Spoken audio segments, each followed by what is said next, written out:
जो ब्राह्मणी व्यवस्था है, हम इसको किस पीरियड में अब स्थापित कर सकते हैं?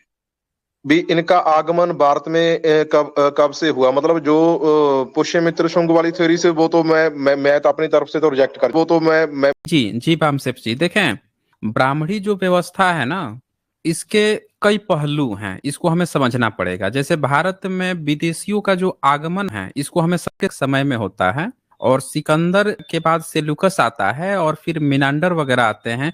ये सारे बुद्धिस्ट बनते जाते हैं। मिनांडर आके यहाँ पे बुद्धिस्ट बन जाता है, और मिलिंद पन्हो एक बुक भी है, जब वो नागसेन से उसकी वार्ता होती है तो विदेशी भारत में आके अब बुद्धिस्ट बन रहे थे और यहीं पे आके बसते जा रहे थे। तो एक वो चर्चा होती है, उनका डीएनए आज भी चेक होगा ना तो वो विदेशी निकलेंगे। उसके बाद से शक आते हैं, शक भी विदेशी हैं लेकिन भारत में आके बुद्धिस्ट बन जाते हैं वो भी। और पूरा पश्चिमोत्तर जो इलाका है, पश्चिमी इलाका है, राजस्थान से लेकर ये सारे इलाके जो हैं, यही लोग शासन करते थे, और ये सारे के सारे विदेशी थे, लेकिन ये सारे बुद्धिस्ट आके बुद्धिस्ट बने। शकों की 5 ब्रांचेज थी, वो सारी धीरे धीरे आते, कभी पहल्लव आते हैं, कभी कुषाण आते हैं। उसके बाद से कुषाण तो आके बुद्ध की मूर्तियों का ही पूरा प्रचार किए, वो तो गंधार कला और मथुरा कला स्थापित कर दिए बुद्ध की मूर्ति बनाने के लिए। तो ये पूरे हर जगह बुद्ध का ही सारा काम कर रहे हैं, जितने विदेशी आ रहे हैं भारत में आके काम कर रहे हैं। ब्राह्मणिज्म का कोई उस समय तक कोई वो नहीं मिलता है। फिर उसके बाद से क्या होता है कि हूण आते हैं। तो हूण जब आए थे ना, तो हूणों की जो टकराहट थी, ये उनसे पहले वाले जो 5 कबीले थे, ये आपस में झगड़े में रहते थे। तो चाहे कुषाण हो या शक हो या फिर हूण हो, इन सब की टकराहट आपस में हुई है। तो हूणों की भी टकराहट होती है। अब ये देखते हैं कि अच्छा, ये तो आके यहाँ बुद्धिस्ट बन गए हैं और बौद्धों के बहुत चीजें बना रखी है, तो ये इसको तोड़ना शुरू कर देते हैं हूण। तो नॉर्थ इंडिया में बहुत तबाही मचाते हैं, बहुत सारे संघारामों को तोड़ डालते हैं। इसलिए नहीं कि ये बुद्धिस्ट का है, इसलिए कि ये जो हमारे दुश्मन थे कुषाण वगैरह, ये सब आके बनवाए हुए हैं। लेकिन होता क्या है कि अल्टीमेटली फिर बुद्धिस्ट जो राजा थे, इन लोगों ने अलायंस बना के उनको खदेड़ दिया, हार गए बुरी तरह से हूण। ये 5th सेंचुरी की घटना है। तो जब हार जाते हैं तो उनको अब भाग के तो यहाँ से जा नहीं सकते थे, क्योंकि लौट के उधर भी नहीं जा सकते थे, उधर जाएंगे तो कहाँ जाएंगे। तो वो क्या करते हैं कि यहीं पे यहाँ के जो मॉन्क्स थे, यहाँ के लोगों से मिलजुल के, और जो पश्चिम भारत है वहां पे रहने के लिए अपने लिए व्यवस्था कर लेते हैं कि हम यहीं पे रहेंगे, अब बुद्धिस्ट बन के रहेंगे। तो बुद्धिस्ट बन जाते हैं, वो भी हूण भी बुद्धिस्ट बन जाते हैं। यहाँ तक भी ब्राह्मणिकल सिस्टम का कोई नामो निशान नहीं आता है। अचानक से नाम ब्राह्मणिकल सिस्टम का आता तब है जब शंकराचार्य का नाम आता है। शंकराचार्य 9th सेंचुरी में आता है, साउथ से आता है। लेकिन उस पे भी आरोप लगता है कि ये जो है बौद्धों का ही प्रछन्न बौद्ध है।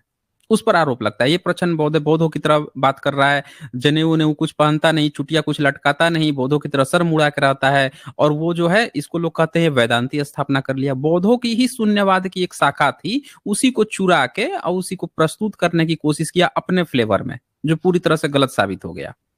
फिर उसके बाद से अति विशिष्ट द्वैतवाद का रामानुजाचार्य, वो आता है 11th सेंचुरी में। वो क्या करता है कि जो बौद्धों की जो मूर्ति कला है, जो बुद्ध थे, उनको अपना विष्णु अवतार कह के वैसे प्रचारित करना शुरू करता है।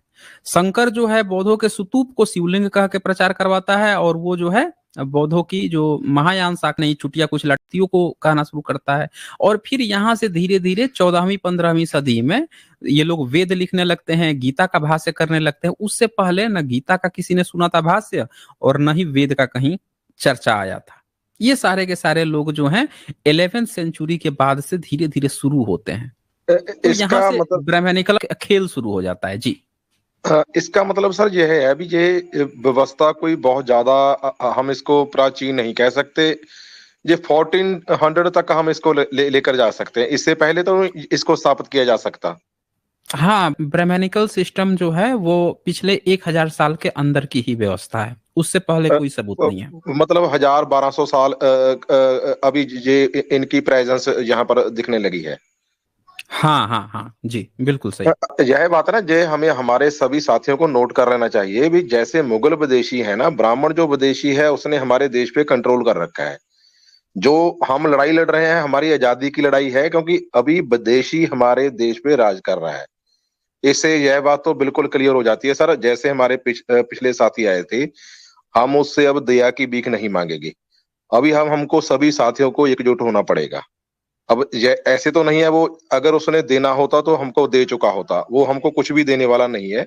उससे लेना पड़ेगा। हम मूलवासी हैं, हमारी जनसंख्या ज्यादा है, तो उसको हमारे साधनों से हटना ही पड़ेगा।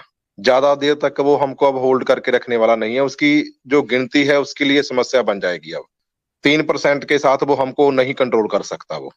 हाँ हाँ बिल्कुल, जी आप सर। सही कह रहे हैं, बिल्कुल बिल्कुल सही चीज है। सबसे बाद में आई है, देखिए जितने रॉक इंस्क्रिप्शन मिले, जितनी मूर्तियां मिली, उन सारी मूर्तियां जो हैं वो तो बौद्धों की हैं। अजंता में गणेश, जिसको ये गणेश कह रहे हैं, उसकी मूर्ति मिली। लेकिन गणेश पूजा इन्होंने कब शुरू की? तो तिलक ने शुरू करवाई। तिलक ने मुंबई में जो शुरू करवाया था, उससे पहले ये गणेश की भी पूजा नहीं करते थे, वो बौद्धों की शिल्प कला थी। ये दुर्गा काली जिसको बनाते हैं, वो तारा देवी और डाकिनी थी, बौद्धों की शिल्प कला है। उसको इन लोगों ने अपना दुर्गा काली बना के पूजवाना शुरू कर दिया अंग्रेजों के समय के। वो भी ज्यादा पुराना नहीं है, दशहरा का खेल। तो इन्होंने बौद्धों की ही जो वाला नहीं है। नहीं करते थे, शिल्प कलाएं बनती थी, जैसे चीजें बनती हैं वैसे बनाई जाती थी, तो करवाया। और चूंकि जानते थे कि ये इन्हीं का है, तो इन्हीं से पूजा पाठ करो और पैसे वसूलो, अपना धंधा इन्होंने खड़ा कर लिया। और फिर धीरे से जिसने नहीं माना उसको अछूत बना बना के इन लोगों ने पूरा पैक कर दिया। तो बिल्कुल सर, यही यही बात है ना। देखिए, जो हमारा दम था उस पर इनका कंट्रोल है। जो हमारी राजनीतिक व्यवस्था है उस पे इसका कंट्रोल है। और मीडिया, जो भी लोकतंत्र का जो भी पिलर है, उस पे सभी पे ये बैठा है। तो मुझे नहीं लगता जो मूलवासी है भारत का वो आजाद है। अभी तो मैं इस आजादी को आजादी नहीं मानता। अभी अगर हम आजाद हो जाते तो हमारी सभी समस्याओं का हल हो जाना चाहिए था।